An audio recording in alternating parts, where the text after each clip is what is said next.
first of your advanced counters, I'm going to show you what will look like me freeing the bottom leg and applying the crowbar. It's actually a paper cutter Achilles attack. So he has you in full saddle. As soon as he gets into position, don't attack him. Don't try and break his mechanics. Keep your leg close. By defending your leg, you're not in any danger right now. He still has positional dominance, but he needs to lengthen you out to put you in a position of danger. As he's fighting, now he'll need to release that in order to try and challenge this grip on my foot. But once he falls down to his side, that gives me time to free the overlacing leg of his fore. Now he can have that leg if he wants. If he has that leg, I can still come down here and attack. But I'm going to show you a quick little option. And just forget about it for now, but tuck it away in the back burner. I call it a mousetrap. I defend this leg, grab a hold, overlace it, and I'll keep that arm tied in. But first, once I free the top of this fore, tuck this leg through, now his arm's trapped. Mousetrap. Now I can come and attack this leg. I don't have much structure because I don't have a saddle as secure. I have a side saddle, if you see.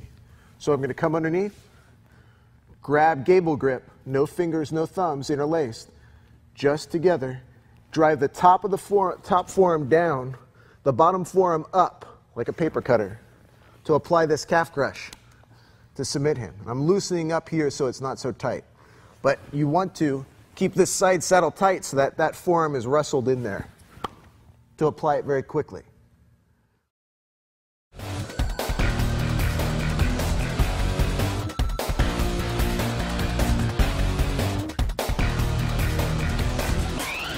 In the first sweep I'm going to teach you, he actually rolls away from the pain. It happens quite a bit, especially when he starts to feel that he can pass upstairs to upper half positional fighting. But he places himself in a position of compromise and ends up with a hip submission. Hip submissions you don't see very often because people don't know how to lock down the hips. The whole purpose of the saddle, to isolate and lock the hips. So if we start in full saddle,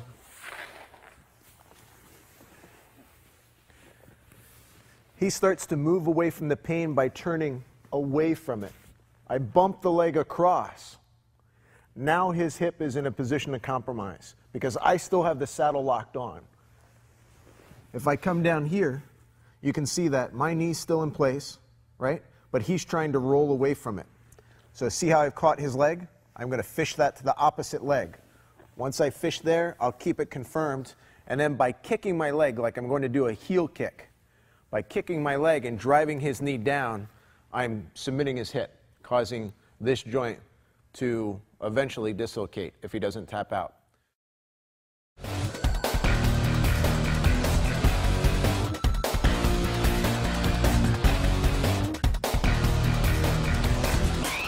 Moving on to the side saddle counters to those basic attacks. So we'll begin in side saddle. And we've maintained closed hip. If it goes open hip, that's going to change things, which I'll share with you later. Closed hip, from here, when he comes around and goes upstairs, you maintain your side saddle. Notice how Ryan even bumped across my knee. That's okay. He's still not in dominant position. He may be upstairs here. Now it looks like he's in a good position. Looks like he's in knee and belly, right? Not with my knee brace in place. Underhook, grab a hold. Underhook, this shoulder. Take this leg and drive it out at the missing triangle point. So here's a brace. My far hip's a brace. So I drive that at a perpendicular angle, drive my top foot at a perpendicular angle to take him back down and reposition. Now he's in a worse place for his leg because I have it pinned down and it's easy to apply the Achilles submission, which you can see by his instant response. Because of this relationship, it's easy for me because now his foot's buried into my ribs. So let's do this again. Closed hip. He comes upstairs. He even passed my knee. Now he's out what looks like knee on belly, but with my brace in place. So let's spin a little bit. Yeah, right there. So what I'm going to do is I'm going to take this leg and drive it over at that missing triangle point. Point 1, point 2 is his foot over here. That line, at a perpendicular line to it, is where our stance integrity is broken. So we drive that way with my leg. Lift both hooks up. Reposition the knee down. Get back into place, and then we attack this down leg.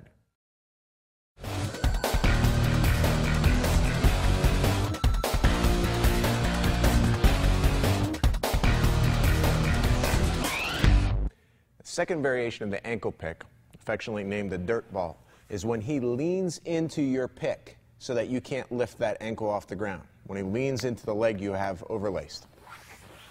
You start in open and he passes one side, immediately wrap over top. Maybe grab a false triangle.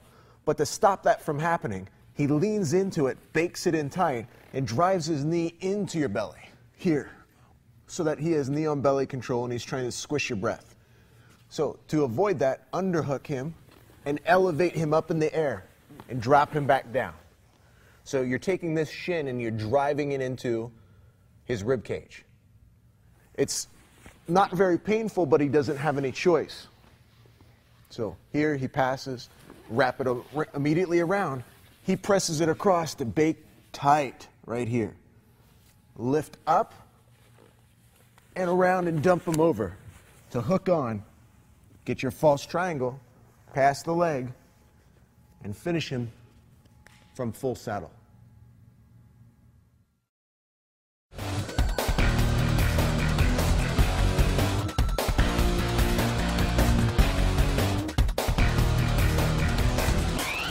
First of your saddle attacks from standing position, how to enter into lower half positional fighting from the stand-up game. Think of this as having an underhook in a clinch, and you're bracing down with wrist control. You switch, taking this underhook down across his waist for the seatbelt roll. Your leg is going to come up behind his thigh as you kick, and your sits bones are going to land right on top. You have to almost jump on top and place your sits bones on his thighs.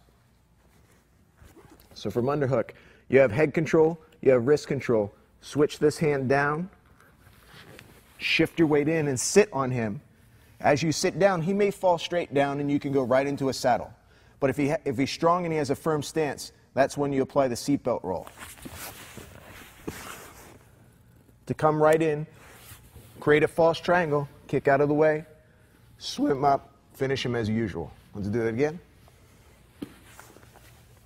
We come in, I get my underhook, I get his head control and wrist control. I'm already in position. I'm going to try and do this smoothly and slowly at the same time to lock in right immediately into full saddle and finish him off.